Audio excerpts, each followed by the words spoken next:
Hello friends, आज मैं आपके साथ लेके आया हूँ कॉमर्स का एक बहुत इंपॉर्टेंट टॉपिक है जिसको हम कहते हैं स्टाफिंग। स्टाफिंग बेसिकली क्या है, इसका मीनिंग और डेफिनेशन डिस्कस करेंगे इस वीडियोस में, और आने वाली वीडियोस में स्टाफिंग से रिलेटेड काफ़ी सारे टॉपिक्स हम करने वाले हैं। तो चलिए शुरू करते हैं। सॉरी।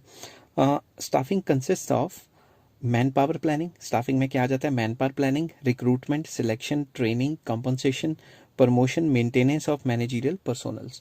तो बेसिकली इसके अंदर क्या आ जाता है स्टाफिंग में, कि हम मैन पावर की प्लानिंग करते हैं कि कितने इंसान हमें चाहिए जॉब के लिए, और उनको कैसे कैसे रिक्रूट करना है, उनकी सिलेक्शन कैसे करनी है, उनको ट्रेन कैसे करना है, उनकी कॉम्पनसेशन मतलब उनकी तनख्वाहें कैसे फिक्स करनी है, और उनको प्रमोट कैसे करना है, और उनकी मेंटेनेंस कैसे करनी है। मेंटेनेंस मतलब वो नौकरी छोड़ के किसी और कंपनी में ना चला जाए, उनको मेंटेन कैसे करना है। तो ये सारा का सारा जो कॉन्सेप्ट्स हैं, ये सारी की सारे जो टॉपिक्स हैं, ये स्टाफिंग के अंदर आते हैं। In simple words we can say that it involves finding right persons for the right job, having right qualifications, doing right job at right time. तो सिंपल वर्ड्स में स्टाफिंग का मतलब है हमें ऐसे इंसान ढूंढने हैं जो कि राइट पर्सन हो, सही लोग ढूंढने सही जॉब के लिए। जैसे इंजीनियरिंग की जॉब है तो इंजीनियर से ढूंढेंगे ना, और ताकि उनकी राइट क्वालिफिकेशन हो और वो हमारी कंपनी में अच्छे से अच्छे कंट्रीब्यूट कर सकें राइट टाइम पे। राइट टाइम लिखा हुआ है during right job at right time का मतलब है कि अगर हमें आज किसी भी कंपनी को आज किसी एम्प्लॉय की ज़रूरत है तो वो 2 साल या 3 साल के बाद थोड़े ना उसको रिक्रूट करेगा। जिस टाइम पे उसको ज़रूरत है एम्प्लॉय की, उसी टाइम पे फटाफट से ढूंढ के उस एम्प्लॉय को वहाँ पे जॉब प्रोवाइड कराएगा। तो जिसको जॉब मिलेगी उसका तो फ़ायदा है ही है, कंपनी ने काम कराना है तो कंपनी का भी तो फ़ायदा है। तो कहने की बात ये है कि स्टाफिंग किस चीज़ से रिलेटेड होती है? मैन पावर प्लानिंग, के कितने इंसान चाहिए ये प्लान करना, रिक्रूटमेंट करना, सिलेक्शन करना, ट्रेनिंग वगैरह देना, कंपनसेशन, उनकी कितनी तनख्वाहें सेट होंगी, कैसे कैसे उनकी प्रमोशन होगी, और कैसे कैसे मेंटेनेंस ऑफ मैनेजरियल स्टाफ करना है। अब इसकी एक डेफिनेशन है जो कि फ्रेंच वेंडल जो है प्रोफेसर हुए हैं उन्होंने दी है।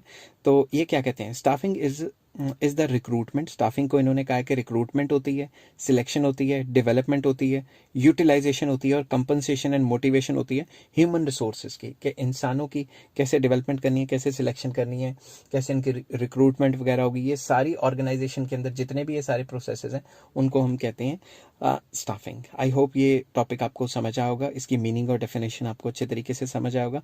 नेक्स्ट टॉपिक मैं लेके आऊँगा स्टाफिंग की इंपॉर्टेंस, कि किसी भी कंपनी में स्टाफिंग इतनी इंपॉर्टेंट क्यों है। हेलो फ्रेंड्स, आज मैं आपके साथ कॉमर्स का एक टॉपिक लेके आया हूँ, इंपॉर्टेंस ऑफ स्टाफिंग। इस वीडियो से पहले मैंने डिस्कस किया था कि स्टाफिंग का मीनिंग क्या होता है और उसकी डेफिनेशन क्या होती है। इस वीडियो में मैं डिस्कस करूंगा स्टाफिंग इतनी इंपॉर्टेंट क्यों है, किसी भी ऑर्गेनाइजेशन या कंपनी के लिए स्टाफिंग इतनी इंपॉर्टेंट क्यों है। तो चलिए शुरू करते हैं। फर्स्ट पॉइंट आ जाता है मीनिंग एंड डेफिनेशन। ऑब्वियसली जब भी आपको इंपॉर्टेंस ऑफ स्टाफिंग आएगा तो मीनिंग डेफिनेशन तो लिखनी ही लिखनी है, ठीक है, वो मैं पिछली वीडियो में डिस्कस कर चुका हूँ। तो इसमें सबसे पहला पॉइंट आ जाता है filling the roles by obtaining competent personnels. तो जो भी आपके खाली पोजीशंस हैं उनमें कॉम्पिटेंट बंदे आप एडजस्ट करते हो स्टाफिंग के थ्रू। कैसे? Staffing is needed to fill job position. Staffing चाहिए होती है ताकि हम जॉब पोजीशंस को फिल कर सकें। कोई इंसान रिटायर हो गया, कोई पोजीशन खाली होगी, किसी की ट्रांसफर होगी वगैरह वगैरह, तो वो तो जॉब पोजीशन खाली होगी। तो हम स्टाफिंग इसलिए करते हैं ताकि हम उस जॉब पोजीशन को फिल अप कर सकें। Employees are appointed to fill the vacant job under staffing.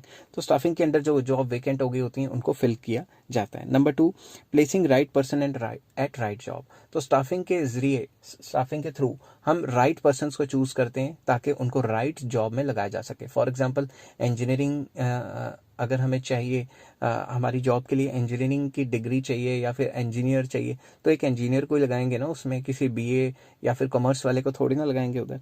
तो मैं ये डिमोटिवेट नहीं कर रहा कि बीए या कॉमर्स वाले जो होते हैं वो ऐसे होते हैं, मगर मैं कह रहा हूँ कि जो पर्सन जहाँ पे चाहिए उसको उसी जॉब पोजीशन के लिए चूज किया जाएगा, ये स्टाफिंग के अंडर होता है।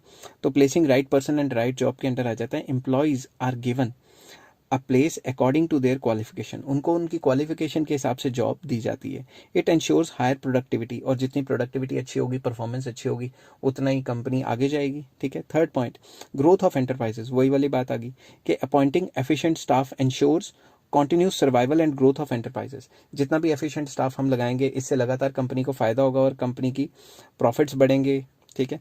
Enterprises grow with the efforts of its employees only. कोई भी कंपनी जब बढ़ती है या प्रॉफिट कमाती है वो किस वजह से कमाती है? क्योंकि उसमें अच्छे एम्प्लॉयज होते हैं, एफिशिएंट एम्प्लॉयज होते हैं। तो कंपनी की ग्रोथ तो होगी अगर अच्छी अच्छी हमारी स्टाफिंग प्रोसेस है और सही बंदे को सही जॉब दें तो। नेक्स्ट आ जाता है optimum utilization of human resources, मतलब फुलर यूटिलाइजेशन हम करते हैं ह्यूमन रिसोर्सेज के बाय मैन पावर प्लानिंग। अगर हम मैन पावर प्लानिंग करते हैं एंड जॉब एनालिसिस करते हैं, we can find out the number of employees and type of employees required. अगर हम पहले से स्टाफिंग के जो इनिशियल स्टेजेस हैं उसमें क्या आता है, मैन पावर प्लानिंग, पहले से प्लान करें कि ये पर्टिकुलर डिपार्टमेंट हम खोलने लगे, इसमें कितने इंसान चाहिए, मैन पावर प्लानिंग करना। और जॉब एनालिसिस करना कि किस टाइप का बंदा चाहिए, किस क्वालिफिकेशन का बंदा चाहिए और कितने नंबर ऑफ एम्प्लॉयज़ चाहिए। अगर ये सारा का सारा हम स्टडी करके रखें तो जितने भी हमें एम्प्लॉयज़ रिक्वायर्ड हैं उनको ही जॉब देंगे, उनसे ज़्यादा को जॉब नहीं देंगे, तो उससे क्या होगा, एफिशिएंट यूटिलाइजेशन हो जाएगी। तो जब भी हम अच्छी स्टाफिंग करते हैं तो उससे ओवर स्टाफिंग नहीं होती। जहाँ 4 इंसान चाहिए तो 4 ही आएंगे ना, 4 ही एम्प्लॉयज़ आएंगे।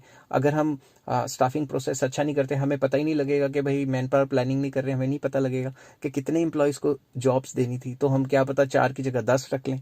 ठीक है, तो इसमें क्या होगा, ना ही ओवर स्टाफिंग होगी, ना ही शॉर्टेज होगी, ना ही अंडर यूटिलाइजेशन ऑफ एम्प्लॉयज़ होगी, क्योंकि हम पहले से ही प्रॉपर मैन पावर प्लानिंग करके चल रहे हैं और जॉब एनालिसिस करके चल रहे हैं। तो हमें पता है कितने एम्प्लॉयज़ चाहिए, उनकी क्या क्या क्वालिफिकेशंस होनी चाहिए, तो ये हम पहले से ही प्लान करके चलेंगे तो fuller utilization of human resource हो जाएगी। नेक्स्ट है helps in competing. Only efficient employees helps organization to win over the competitor. अगर कोई भी कंपनीज हैं वो आपस में उनका कंपटीशन होता है तो वही कंपनी जीती है जिसके पास एफिशिएंट एम्प्लॉयज हों, क्योंकि एम्प्लॉयज के थ्रू ही काम करेंगे ना। तो जितने एम्प्लॉयज अच्छे होंगे वही कंपटीशन को मतलब विन कर सकती है, वही सर्वाइव कर सकती है मार्केट में जिनके एम्प्लॉयज बहुत अच्छे होंगे। एम्प्लॉयज अच्छे कहाँ से मिलेंगे, स्टाफिंग प्रोसीजर से।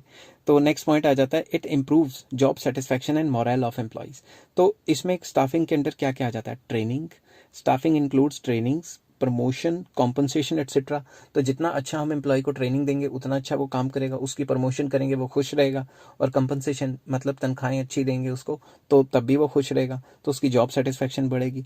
It helps in motivating the employees. इससे क्या होता है, ये सारे काम अगर हम करें एम्प्लॉयज़ के साथ तो उसे मोटिवेट भी मिलती है और उसका जो मोरल है वो बूस्टअप करता है और वो और अच्छे तरीके से काम करता है। नेक्स्ट आ जाता है key to effectiveness of other functions. जितने भी फंक्शंस हैं वो करने तो एम्प्लॉयज नहीं है, सारे फंक्शंस तो एम्प्लॉयज या ह्यूमन बींग्स ही करते हैं ना कंपनी में। अगर मशीन भी चलानी है तो वो तो इंसान ही चलाएगा ना, किस तरीके से मशीन की फुलर यूटिलाइजेशन करनी है। तो जितने भी कंपनी के काम है वो करने तो इंसान नहीं, अगर अच्छे इंसान चूज करेंगे, अच्छे एम्प्लॉयज चूज करेंगे, कंपनी आगे जाएगी। तो इसमें लिखा है all the functions are performed by human beings without efficient staffing no other function can be carried efficiently and effectively. अगर हमने अच्छे एम्प्लॉयज ही चूज नहीं किए तो कोई भी फंक्शन जो होगा वो इनएफिशिएंट रहेगा और इफेक्टिवली नहीं पूरा हो पाएगा। तो आई होप ये जो इंपॉर्टेंस मैंने आपको करवाई है स्टाफिंग की, ये आपको समझ आ गई होगी। आप इसको पॉज कर करके इसके नोट्स राइट डाउन कर सकते हो, ये आपके लिए बहुत फायदेमंद रहेंगे। नेक्स्ट टॉपिक जो मैं लाने वाला हूँ नेक्स्ट वीडियो में वो है staffing versus human resource management, जो नेक्स्ट वीडियो में आएगी। आपको अगर ये वीडियो पसंद आई, मेरी मेहनत अगर आपको पसंद आई और समझ आई तो आप इसको लाइक कीजिए, शेयर कीजिए एंड सब्सक्राइब कीजिए। Take care, have a nice. Hello friends, आज मैं आपके साथ डिस्कस करूंगा स्टाफिंग का एक और टॉपिक जो कि कॉमर्स के अंदर स्टाफिंग आता है, और उसका एक और टॉपिक डिस्कस करूंगा। ये सीरीज ऑफ वीडियोस चलने वाली हैं, तो चलिए शुरू करते हैं। टॉपिक का नाम है staffing versus human resource management. Staffing और ह्यूमन रिसोर्स मैनेजमेंट में क्या फ़र्क है, माइन्यूट सा फ़र्क है, बहुत छोटा सा फ़र्क है। तो कई लोग कंफ्यूज हो जाते हैं कि ये होता क्या है। सबसे पहले ये तो आपको पता ही है कि स्टाफिंग का मतलब क्या है। स्टाफिंग का मतलब ट्रेनिंग देना, सिलेक्शन करना, planning, man power, recruitment and compensation. ठीक है, बट अब इन सारी चीज़ों को किस तरीके से उन्होंने मतलब इस्तेमाल किया है स्टाफिंग और ह्यूमन रिसोर्स मैनेजमेंट में, ये शुरू करते हैं और इसमें डिफरेंस का पता लगाते हैं। तो सबसे पहले when these functions are carried out at a small scale in a small organization we call it staffing। अगर ये सारे काम छोटी कंपनी में हो रहे हैं और स्मॉल स्केल पे हो रहे हैं तब हम उसे क्या कहेंगे, स्टाफिंग। बट अगर ये सारे काम लार्ज स्केल पे हो रहे हैं और बिग ऑर्गेनाइजेशन कर रही है और इसके लिए उन्होंने सेपरेट डिपार्टमेंट बनाया हुआ है तो उसको हम कहेंगे ह्यूमन रिसोर्स मैनेजमेंट डिपार्टमेंट। तो सिंपल वर्ड्स में ये सारे काम, कौन से काम, ये वाले training, selection, man power, planning, recruitment, compensation, अगर ये छोटी कंपनी कर रही है जिसके लिए उन्होंने स्पेशल अलग से डिपार्टमेंट नहीं बनाया हुआ तो उसे कहेंगे स्टाफिंग।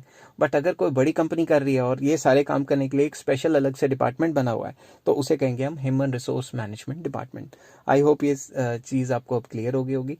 तो अगर क्लियर हो गई है तो please like share and subscribe. Take hello friends, आज मैं आपके साथ डिस्कस करूंगा कॉमर्स के अंदर एक चैप्टर आता है स्टाफिंग, उसका एक पार्ट है स्टाफिंग प्रोसेस। तो स्टाफिंग प्रोसेस क्या होता है, इसका मीनिंग, डेफिनेशन एंड इंपॉर्टेंस वगैरह मैं पहले डिस्कस कर चुका हूँ। तो चलिए शुरू करते हैं स्टाफिंग प्रोसेस। तो सबसे पहले स्टाफिंग प्रोसेस क्या है, it is both line as well as staff activity. ये एक लाइन एक्टिविटी भी है और ये स्टाफ एक्टिविटी भी है। तो एज अ लाइन एक्टिविटी और स्टाफ एक्टिविटी इसके अंदर क्या होता है, चलिए डिस्कस करते हैं।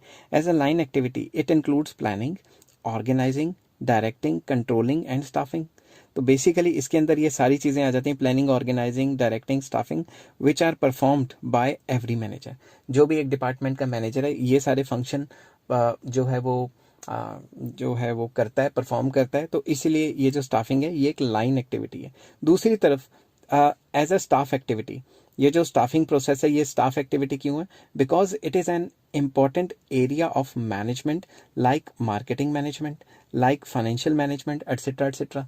इसलिए इसको एक स्टाफ एक्टिविटी भी कहा जाता है। तो ये तो आप इंट्रोडक्शन में लिख सकते हो। तो स्टाफिंग प्रोसेस के अंदर कई स्टेप्स आ जाते हैं, और कौन कौन से स्टेप्स आते हैं उन पे मेन फोकस रखते हैं। तो सबसे पहला स्टेप आ जाता है इसमें एस्टिमेटिंग मैन पावर रिक्वायरमेंट। हमें क्या करना है, एस्टिमेट करना है कि हमें कितने बंदे चाहिए। अगर फालतू रख लेंगे तो कंपनी को फालतू में तनख्वाहें देनी पड़ेंगी। तो एस्टिमेशन एकदम स्ट्रिक्ट होनी चाहिए, सही होनी चाहिए। तो इसके अंदर हमने लिखा है फर्स्ट पॉइंट, जब भी स्टाफिंग प्रोसेस है क्या होता है, it begins with the estimation of man power needs. तो जब भी हम शुरुआत करते हैं तो सबसे पहले एस्टिमेट करते हैं कि हमें कितने एम्प्लॉयज़ चाहिए। Finding out number and type of employees, number of employees find out करते हैं कि कितने नंबर ऑफ एम्प्लॉयज़ चाहिए, और टाइप ऑफ एम्प्लॉयज़ के इंजीनियर चाहिए या कॉमर्स वाले चाहिए या फिर मैनेजमेंट वाले चाहिए, किस टाइप के मतलब एम्प्लॉयज़ चाहिए।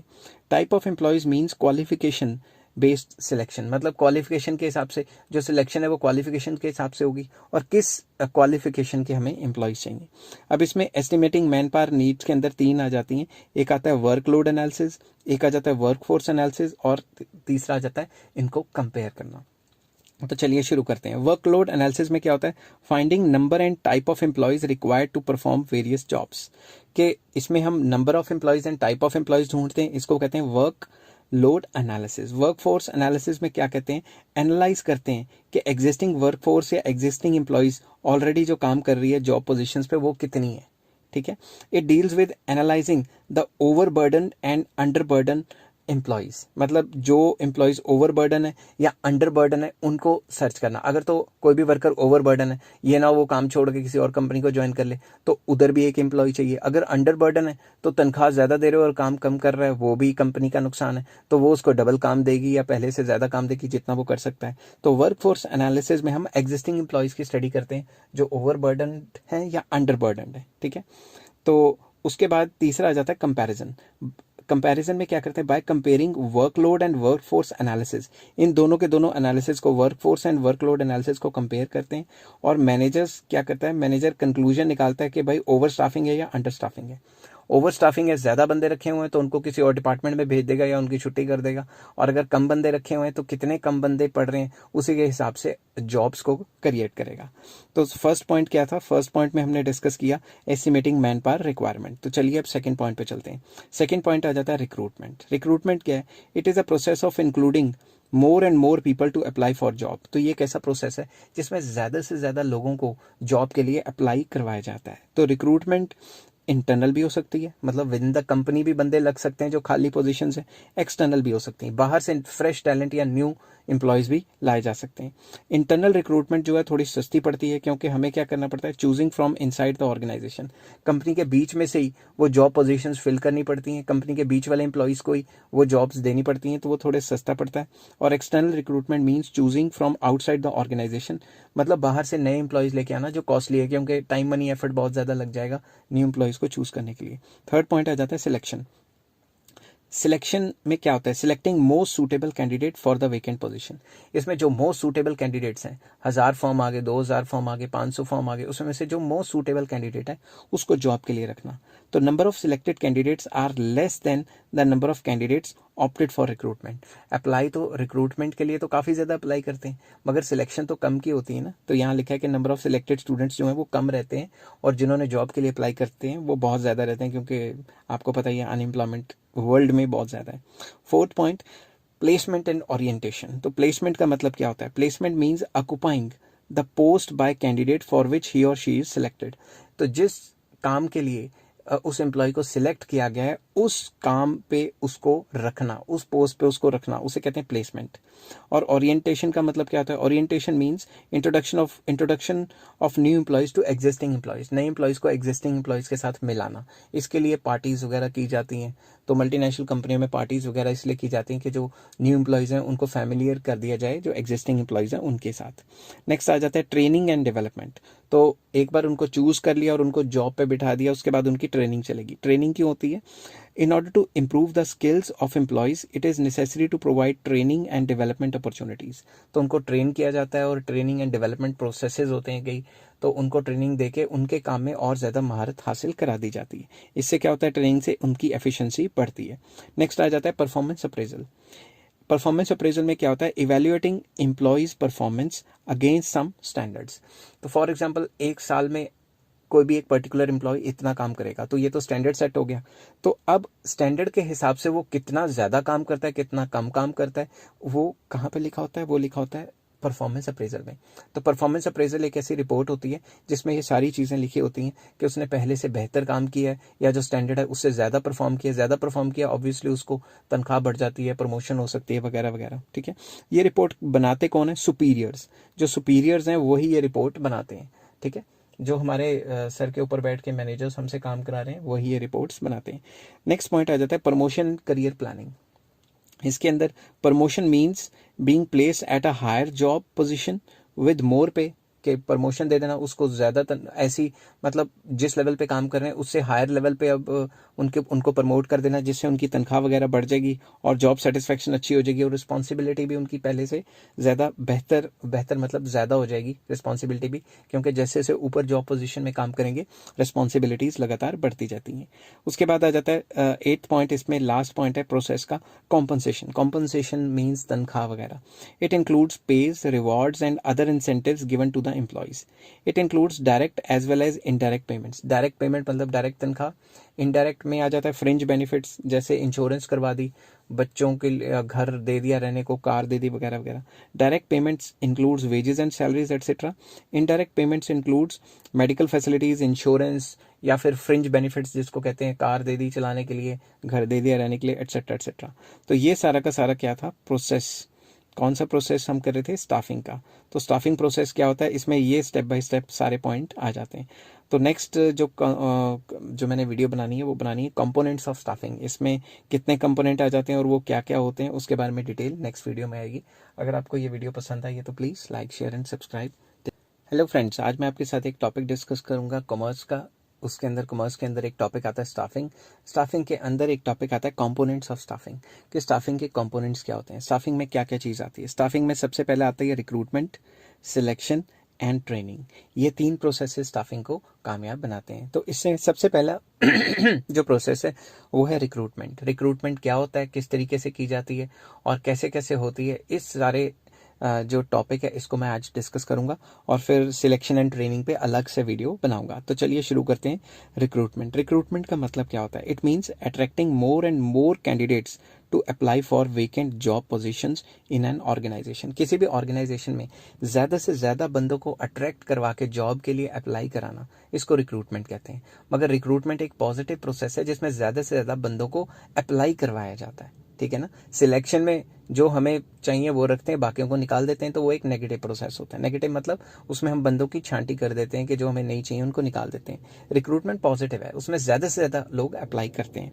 तो सोर्सेज ऑफ रिक्रूटमेंट क्या होते हैं, कहाँ कहाँ से रिक्रूटमेंट होती है? 2 सोर्सेज हैं। सबसे पहला इंटरनल सोर्स और फिर एक्सटर्नल सोर्स। इंटरनल सोर्स जैसा कि मैंने पहले भी बताया था कि when vacant job positions are filled by existing employees, वो एम्प्लॉयज जो ऑलरेडी कंपनी में जॉब कर रहे हैं, अगर उन्हीं को प्रमोट करके जो वेकेंट पोजीशंस है उसमें लगा दिया जाता है, उसमें जॉब दे दी जाती है, तो उसे इंटरनल सोर्स कहते हैं। इंटरनल सोर्स या इंटरनल रिक्रूटमेंट कहते हैं। अब इंटरनल रिक्रूटमेंट के कुछ बेनिफिट्स हैं, कुछ फ़ायदे हैं। क्या है? सस्ता पड़ता है, नए एम्प्लॉय को ढूंढने में टाइम मनी एफर्ट लगेगा, उसमें जो इंटरनल रिक्रूटमेंट है उसमें ऐसा नहीं लगता। मोटिवेशन, जो एग्जिस्टिंग एम्प्लॉयज़ हैं उनको मोटिवेट करता है कि भाई अगर हम अच्छा काम करेंगे तो हमारी ही प्रमोशन होगी। Less amount is spent, time money effort कम लगता है उनको ट्रेनिंग करने में, क्योंकि जो एग्जिस्टिंग एम्प्लॉयज़ हैं उनको ऑलरेडी रूल्स रेगुलेशंस वगैरह पता होती हैं।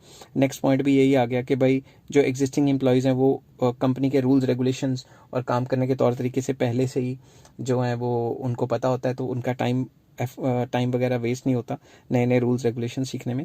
इम्प्रूव्स परफॉर्मेंस, एग्जिस्टिंग एम्प्लॉयज़ की परफॉर्मेंस बढ़ेगी क्योंकि वो सोचेंगे कि अगर हम अच्छा काम करें तो हमारी प्रमोशन होगी, तो एग्जिस्टिंग एम्प्लॉयज़ काफ़ी ज़्यादा मोटिवेटेड फील करेंगे।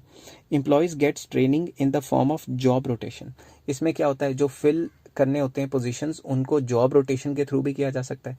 जैसे आप कभी बैंक में जाओ तो कभी एक इंसान कैश पे बैठा होता है, कभी दूसरी पोजीशन पे बैठा होता है, कभी तीसरी पोजीशन पे, तो जॉब रोटेशन के थ्रू भी उनकी जो वेकेंट पोजीशंस है वो फिल की जा सकती हैं।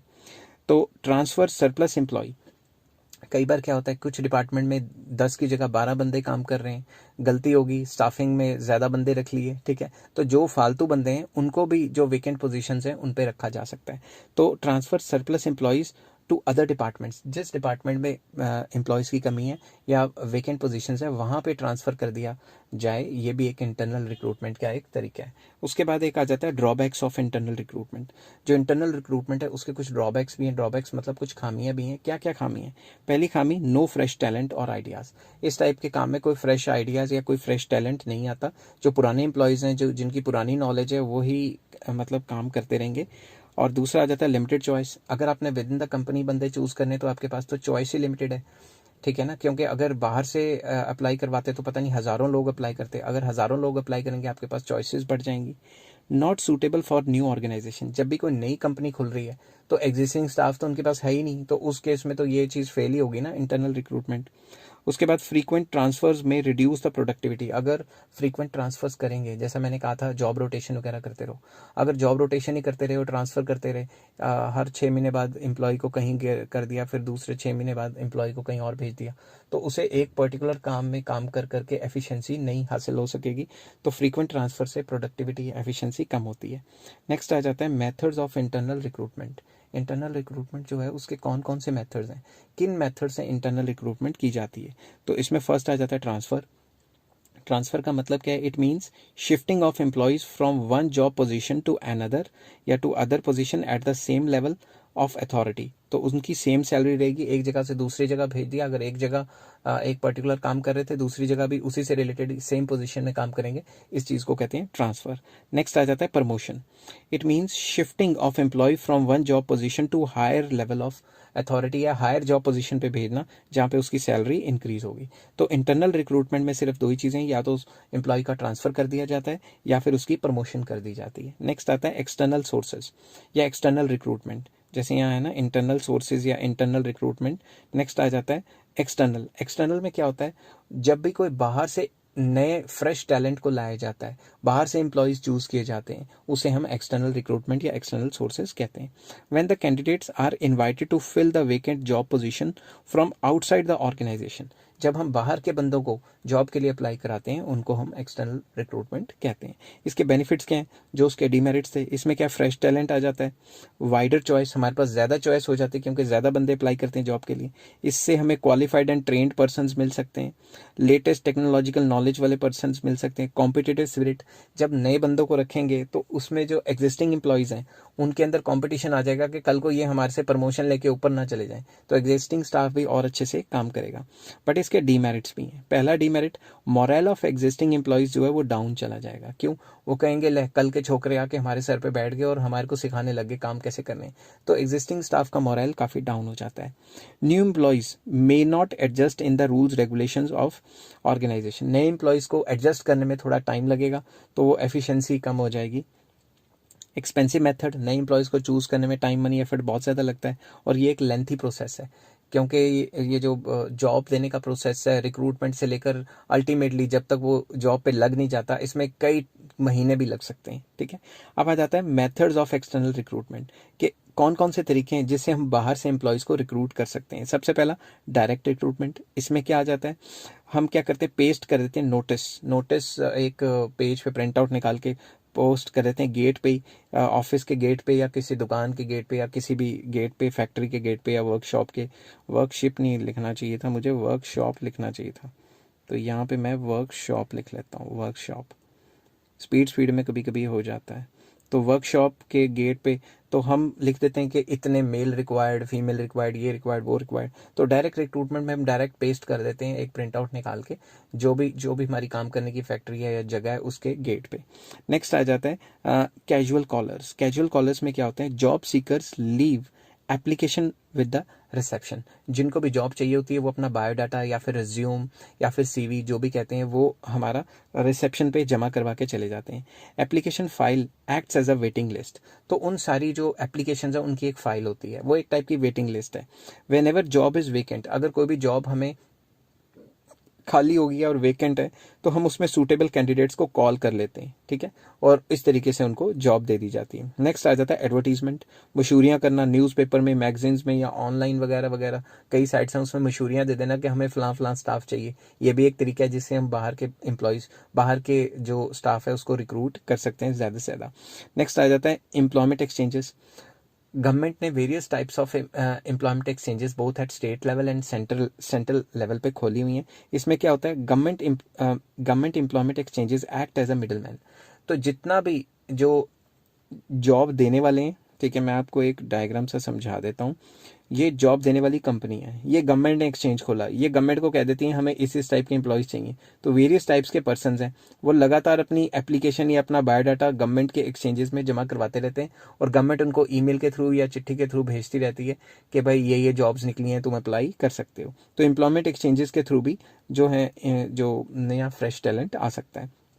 नेक्स्ट आ जाता है placement agencies and management consultancy. आपको आजकल पता है कंसल्टेंसी सर्विसेज बहुत चल चुकी हैं। इसके अंदर क्या होता है, such agencies invite biodata and record from the various job seekers and send them to suitable clients.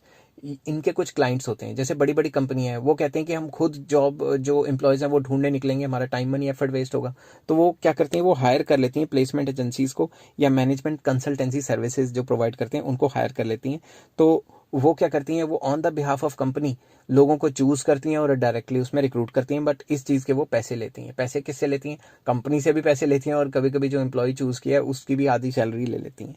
तो they charge a fees for their services, उनकी सर्विसेज का एक चार्ज होता है। उसके बाद आ जाता है कैंपस रिक्रूटमेंट। इसमें क्या होता है, किसी भी कॉलेज या यूनिवर्सिटीज़ में जाके जो बड़े बड़े जो कंपनियां हैं वहाँ पे टेस्ट वगैरह कंडक्ट करती हैं और देखती हैं कोई फ्रेश टैलेंट है तो उनको वहीं से पिक करके जॉब में अपने बैठा देती हैं। Next recommendation of existing employees. जो भी एग्जिस्टिंग एम्प्लॉयज़ हैं जो जॉब कर रहे हैं उनकी रिकमेंडेशंस पे उनके रिलेटिव्स या उनके फ्रेंड्स या उनके बच्चों को नौकरी मिल सकती है जो भी मतलब क्वालिफाइड है।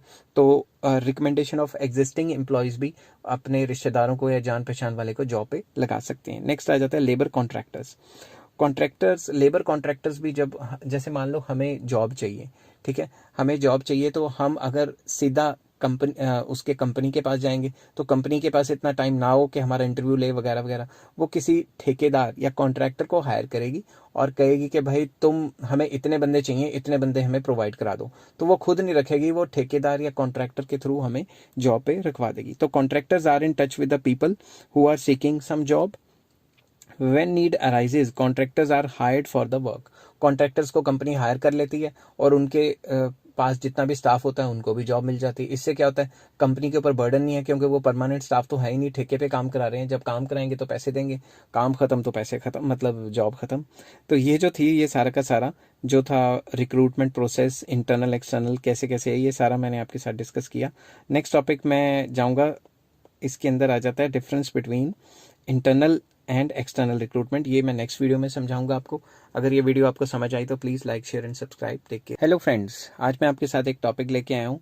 कॉमर्स के अंदर स्टाफिंग का एक टॉपिक आता है, internal recruitment versus external recruitment. Internal recruitment और एक्सटर्नल रिक्रूटमेंट में क्या डिफरेंसेस हैं, तो चलिए शुरू करते हैं। इंटरनल रिक्रूटमेंट में फर्स्ट पॉइंट है, इसमें क्या होता है, use of existing staff. Existing staff को ही जो वेकेंट पोजीशंस है वहाँ जॉब पोजीशंस पे बिठा दिया जाता है। मगर एक्सटर्नल रिक्रूटमेंट में क्या है, बाहर से एम्प्लॉयज़ आते हैं और उनको चूज़ किया जाता है और उनको जो वेकेंट पोजीशंस है उन पे जॉब्स दी जाती हैं। नेक्स्ट लेस टाइम कंज्यूमिंग, जो इंटरनल रिक्रूटमेंट है उसमें टाइम मनी एफर्ट कम लगते हैं क्योंकि ऑलरेडी हमारे पास एम्प्लॉयज़ होते हैं, उन्हीं को प्रमोट या ट्रांसफ़र करना होता है। दूसरा वो मोर टाइम कंज्यूमिंग है क्योंकि उसमें बाहर से एम्प्लॉय रखना है और उसका सिलेक्शन प्रोसीजर एंड टेस्ट उस्ट लेने वगैरह वगैरह ये काफ़ी लंबा चला जाता है।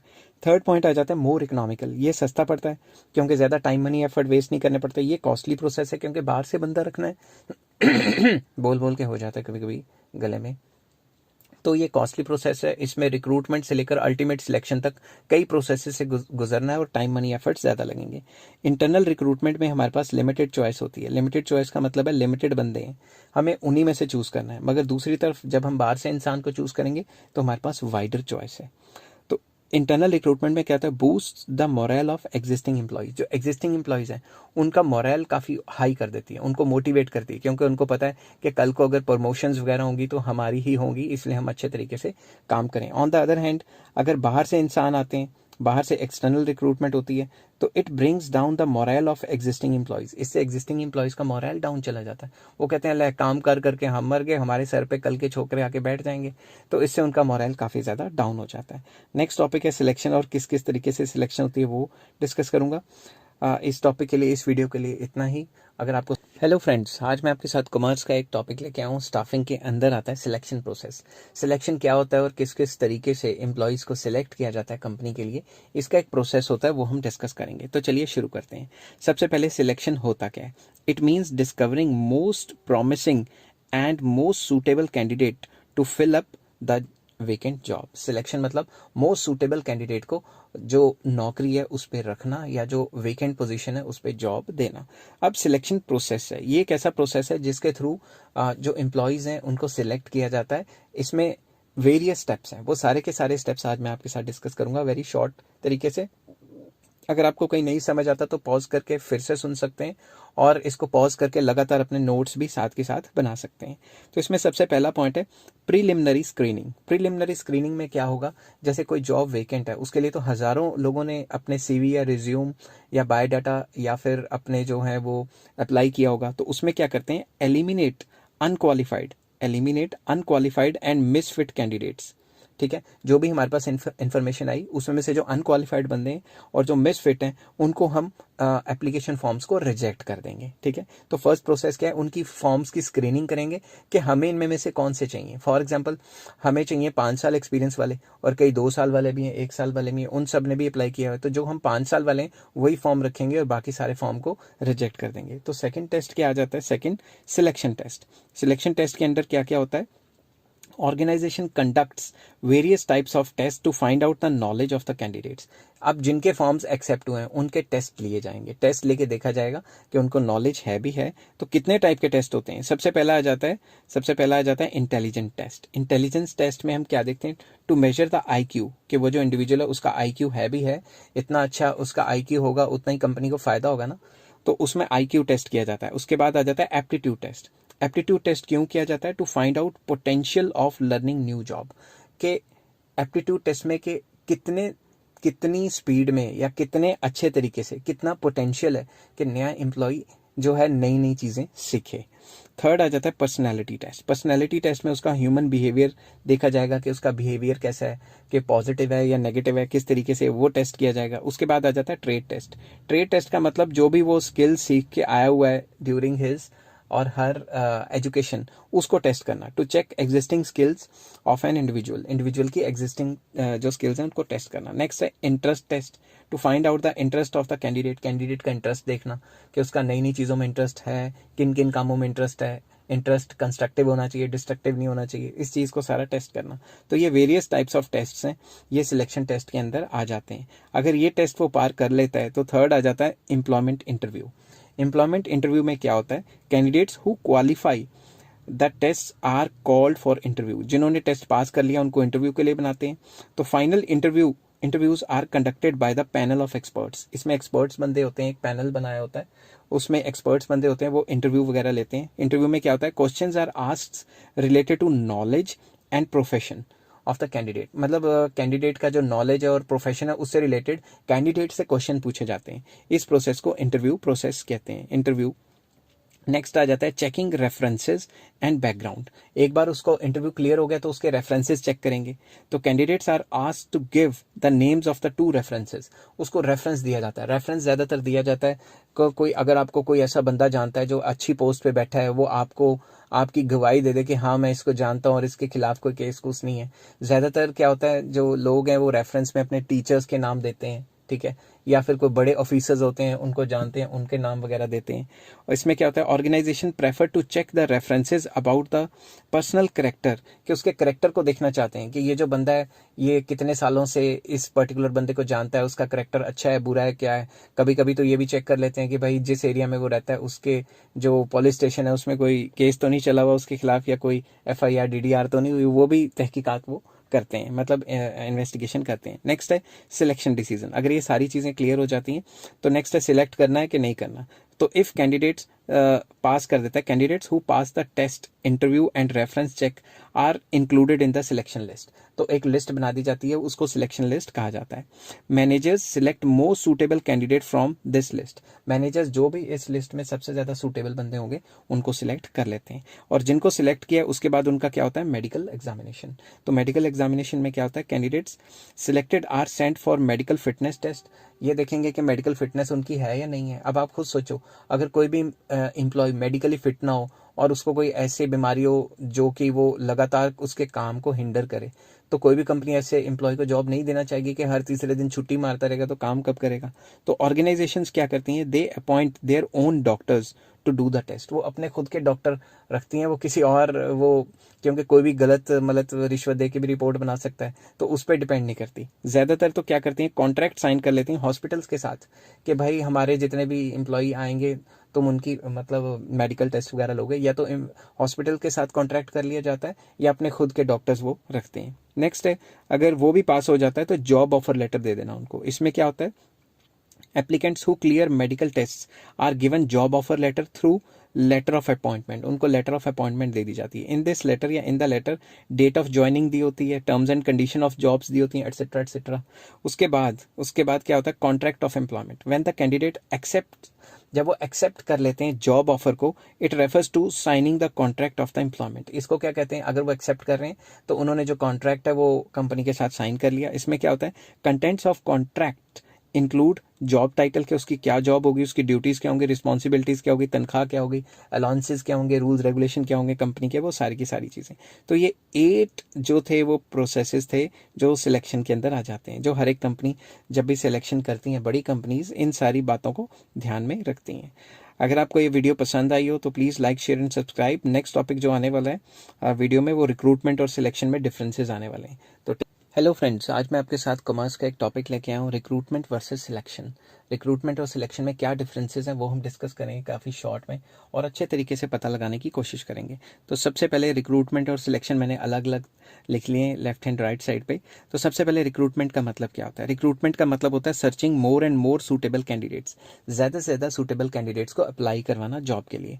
सिलेक्शन में क्या होता है, स्क्रीनिंग करना और सिलेक्ट करना, जो मोस्ट एलिजिबल है उनको रखना और बाकियों को छांटी कर देना, मतलब बाकियों को छुट्टी कर देना। Recruitment proceeds the selection function या सिलेक्शन प्रोसेस। जो भी पूरा का पूरा सिलेक्शन या स्टाफिंग प्रोसेस होता है उसका फर्स्ट पॉइंट क्या है, रिक्रूटमेंट, के ज़्यादा से ज़्यादा बंदों को जॉब्स के लिए अप्लाई कराना। Selection always start where recruitment ends. Recruitment का मतलब तो अप्लाई करवाना, जब अप्लाई करवा लिया वहाँ से सिलेक्शन शुरू हो जाती है कि कौन से बंदों को रखना है, कौन से बंदों को नहीं रखना। जैसा कि मैं पहले भी बता चुका हूँ, जो रिक्रूटमेंट है वो एक पॉजिटिव प्रोसेस है, क्योंकि इसमें मोर एंड मोर कैंडिडेट्स को अप्लाई फॉर जॉब करवाया जाता है। और दूसरी तरफ ये नेगेटिव है, जो मोस्ट सूटेबल है उनको रखा जाता है, बाकियों को रिजेक्ट कर दिया जाता है। तो ये नेगेटिव प्रोसेस है। लास्ट पॉइंट आ जाता है नो कॉन्ट्रैक्चुअल एग्रीमेंट। जब भी आप रिक्रूटमेंट करते हैं उसके अंदर कोई एग्रीमेंट या कोई तनख्वाह थोड़ी ना फिक्स होती है, अभी तो रखना है बंदों को, मगर जब भी सिलेक्शन हो जाता है तो एक एग्रीमेंट हो जाता है एम्प्लॉयर और एम्प्लॉय के बीच में कि ये रूल्स रेगुलेशन है और इतनी तनख्वाह मिलेगी। आई होप ये डिफरेंस आपको पसंद आया होगा। पॉज करके आप इसको लिख भी सकते हैं। अगर आपको ये पसंद आया तो please like share and subscribe. Take care, have a nice day. Hello friends, आज मैं आपके साथ डिस्कस करूंगा कॉमर्स के अंदर एक टॉपिक जो चल रहा था स्टाफिंग, उसके अंदर training and development. Training and development क्या होता है और किस तरीके से किया जाता है ये हम डिस्कस करेंगे। सबसे पहले चलिए शुरू करते हैं। ट्रेनिंग क्या होता है, it means equipping the employees with the required skills to perform the job. Job को परफॉर्म करने के लिए जो भी रिक्वायर्ड स्किल्स हैं वो प्रोवाइड करवाना एम्प्लॉयज़ को, उस प्रोसेस को हम कहते हैं training. On the other hand development क्या होता है? It means overall growth and overall growth of the employee, उसकी सोच को चेंज करना, उसका ओवरऑल मतलब ओवरऑल जो एटीट्यूड है उस चीज़ को चेंज करना। तो development is a long process, training तो सिर्फ वर्क स्पेसिफिक ही होती है। नेक्स्ट आ जाता है benefits of training for organisations. Organisations को अगर अपने एम्प्लॉयज़ को ट्रेनिंग देती हैं तो उसका क्या बेनिफिट है? इससे it reduce the learning time. जो एम्प्लॉयज़ हैं वो नई नई चीज़ें सीखेंगे, पता नहीं 1 साल 2 साल ना लगा दें, ट्रेनिंग 2-3 महीने की, उनको जल्दी सीख जाएंगे। इससे उनकी एफिशिएंसी या परफॉर्मेंस बढ़ती है एम्प्लॉयज़ की। इससे डेवलपमेंट ऑफ पॉजिटिव एटीट्यूड, उनके काम करने का एटीट्यूड चेंज होता है। इससे जो भी ऑपरेशनल प्रॉब्लम्स हैं जो ड्यूरिंग वर्क आएंगे उनको, वो अच्छे से हैंडल कर सकते हैं employees. Managing man power needs, वो अपनी मैन पावर नीड्स को मैनेज कर सकते हैं कि भाई हमें किस किस टाइप के काम करने और किस किस तरीके से होंगे।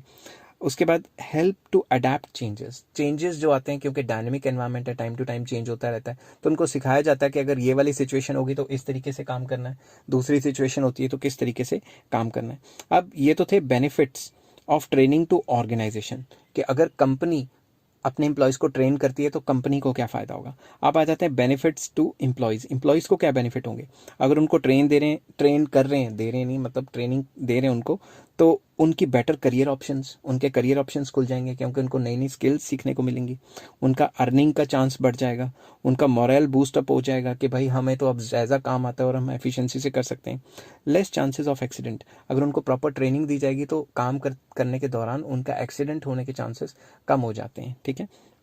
नेक्स्ट है मेथड्स ऑफ ट्रेनिंग। ट्रेनिंग के कौन कौन से मेथड्स हैं? सबसे पहले ऑन जॉब ट्रेनिंग। इसके अंदर क्या होता है? When the employees are trained while they are performing the job, job के साथ साथ अगर उनको ट्रेन किया जाए then it is called on job training. इसके एग्जांपल है इंटर्नशिप, अप्रेंटिसशिप एटसेट्रा एटसेट्रा। काम कराने के साथ साथ ही उनको ट्रेनिंग दी जाती है, उसे कहते हैं ऑन जॉब ट्रेनिंग। नेक्स्ट आ जाता है ऑफ जॉब ट्रेनिंग। इसमें क्या होता है? Training of employees by taking them away from the work position से अलग लेके जाते हैं और उनको ट्रेनिंग देते हैं, that is vestibule training. Vestibule training एक ऐसा तरीका है जिसमें क्या डुप्लीकेट मॉडल या ऑर्गेनाइजेशन बना दी जाती है, जिसके अंदर एक ऐसा एनवायरनमेंट क्रिएट कर दिया जाता है कि ये एक टाइप का आप जॉब कर रहे हो और उस तरीके से आप किस किस डिफरेंट सिचुएशंस को हैंडल करोगे, वो उस तरीके से उनको सॉल्व की जाती हैं। अब अगर आप इसको डिफरेंट तरीके से आप इसको समझने की कोशिश करो तो इसमें क्या आ जाता है, जैसे मान लो कोई नया वो आया है, क्या कहते हैं, नया पायलट है, तो पायलट को पहली बार ही आप जहाज़ थोड़ी ना पकड़ा दोगे, उसको वेस्टिबुल ट्रेनिंग दी जाती है। उसको एक ऐसा 3D मॉडल या गेमिंग टाइप एक उन्होंने बनाया होता है जिसमें उसको बिठा के उसको ट्रेन किया जाता है कि अगर प्लेन को ऐसा हुआ तो वैसा होगा, वैसा हुआ तो वैसा हुआ, इस तरीके से। फॉर एक और एग्जांपल मैं आपको दे सकता हूँ। एक और एग्जांपल है मूट कोर्ट। मूट कोर्ट में क्या होता है? एक झूठी कोर्ट बनाई जाती है। जो नए नए जो लॉ पास आउट हैं उनको पता होगा, और जो एग्जिस्टिंग लॉयर्स हैं उनको भी पता होगा। एक मूट कोर्ट बनाई जाती है, एक झूठी सी कोर्ट, जिसमें जब उनको ट्रेनिंग दी जाती है तो बताया जाता है कि इस तरीके से आपने जो केस है वो पुटअप करना है जज के सामने, और इस तरीके से गवाहों से बयान लेने हैं वगैरह वगैरह। तो इस चीज़ को हम ऑफ जॉब ट्रेनिंग कहते हैं। तो ये टॉपिक इतना ही था। नेक्स्ट टॉपिक आपको ट्रेनिंग और डेवलपमेंट में डिफरेंस क्या है वो करवाऊंगा। अगर आपको ये टॉपिक पसंद आए तो please like, share and subscribe. Hello friends, आज मैं आपके साथ कॉमर्स का एक और टॉपिक लेके आया हूँ, ट्रेनिंग वर्सेस डेवलपमेंट। ट्रेनिंग और डेवलपमेंट में फ़र्क क्या होता है? तो चलिए शुरू करते हैं विदाउट वेस्टिंग एनी टाइम। तो सबसे पहले training deals with technical skills. Training में क्या होता है? जो टेक्निकल स्किल्स हैं आपको वही सिखाई जाती हैं। On the other hand development में क्या होता है? Teaching technical skills, human skills and conceptual skills. तो डेवलपमेंट का स्कोप काफ़ी वाइड है, उसमें काफ़ी सारी चीज़ें आपको सिखाई जाती हैं।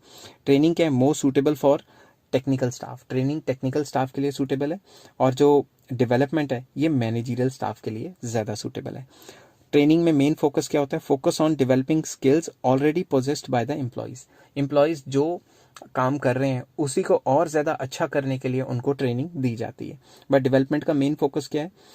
It focuses on development of hidden qualities of the employees की जो हिडन क्वालिटीज़ हैं उनको और ज़्यादा निखार के सामने आने के लिए, उनको और ज़्यादा बेहतर करके सामने लाने के लिए डेवलपमेंट की जाती है। नेक्स्ट, ट्रेनिंग में बेसिकली ऑन जॉब ट्रेनिंग को प्रेफर किया जाता है, मगर डेवलपमेंट हमेशा ऑफ जॉब ही होती है। ड्यूरिंग जॉब डेवलपमेंट बहुत मुश्किल प्रोसेस है। Next, focus on present focus on present requirement of the organisation. Training employees को दी जाती है प्रेजेंट सिचुएशन को हैंडल करने के लिए, कि करंट सिचुएशन को कैसे हैंडल कर पाएगा employee. On the other hand जो डेवलपमेंट है उसका मेन फोकस क्या होता है, फ्यूचर रिक्वायरमेंट के लिए और प्रेजेंट के लिए, दोनों के लिए। प्रेजेंटली भी वो एम्प्लॉय को डेवलप करके उसकी स्किल्स को अच्छा करना चाहता है और उसकी सोच को, एटीट्यूड को चेंज करना चाहता है, और फ्यूचर के लिए भी। तो नेक्स्ट जो ट्रेनिंग है वो एक शॉर्ट टर्म प्रोसेस है, मगर डेवलपमेंट तो जब तक मरते नहीं हमारे अंदर डेवलपमेंट तो चलती रहेगी। नेक्स्ट है सुपीरियर टेक्स द इनिशिएटिव। जो हमारे सुपीरियर्स हैं वो नीचे वालों को, मतलब अगर हम किसी के अंडर काम कर रहे हैं तो वो इंसान जो हमारे ऊपर बैठा है वही हमें ट्रेनिंग देगा। उसके बाद जो डेवलपमेंट है, डेवलपमेंट के लिए जो इंडिविजुअल है उसी को इनिशिएट करना पड़ता है, उसी को इनिशिएटिव लेना पड़ता है कि मैं अपने काम करने के तौर तरीके को किस तरीके से डेवलप करूं, अपनी सोच को कैसे चेंज लेके आऊं।